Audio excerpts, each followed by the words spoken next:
I figured I'd show you guys my progress, and I will be topping and stripping 4 plants today. So you can see I have topped and stripped some of them absolutely need it again.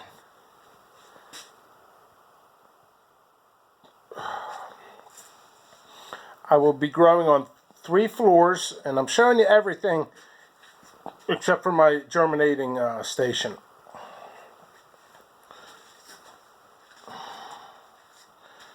So there you have it.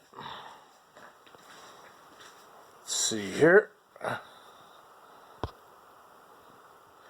So I figure I'd at least show my face in the video. Topping and stripping today.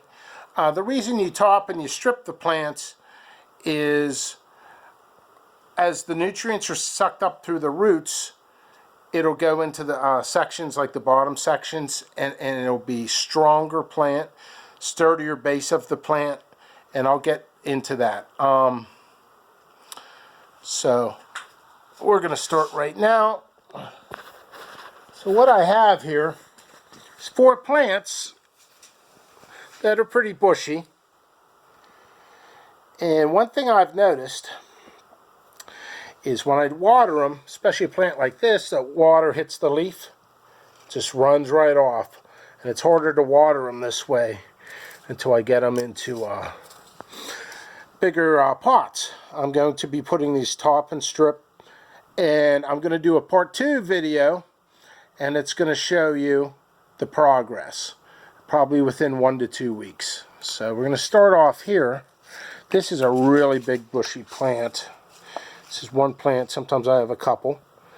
So what I do is, this is a big job right here. So I take the, usually it's like a Y section. I topped this before. We're going to top it again.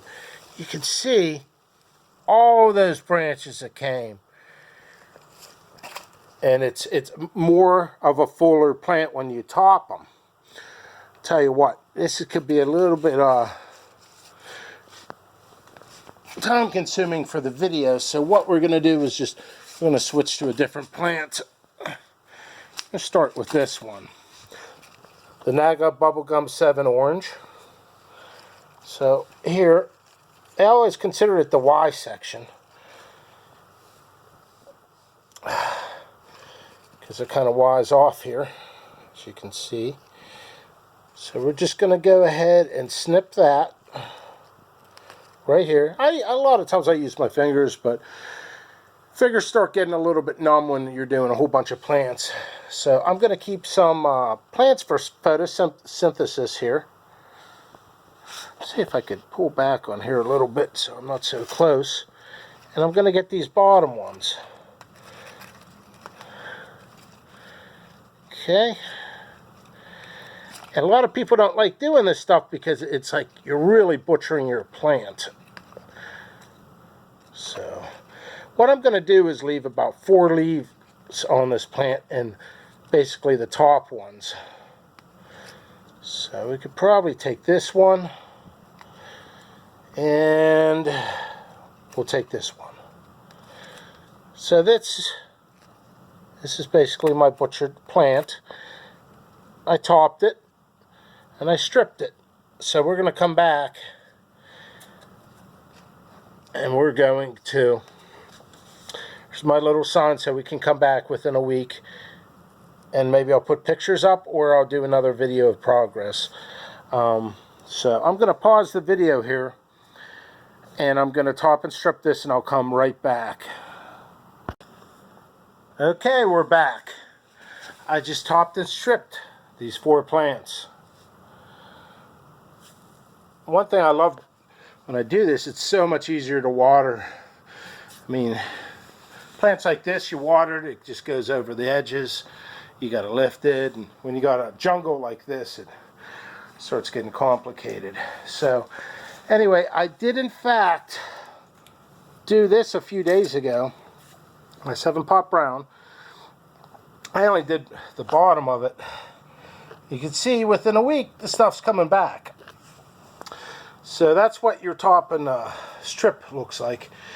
And like I said, the reason that is the soil is soaking up the nutrients through the roots, and it first comes here and then travels upwards. So it's going to, I can even take this leaf off.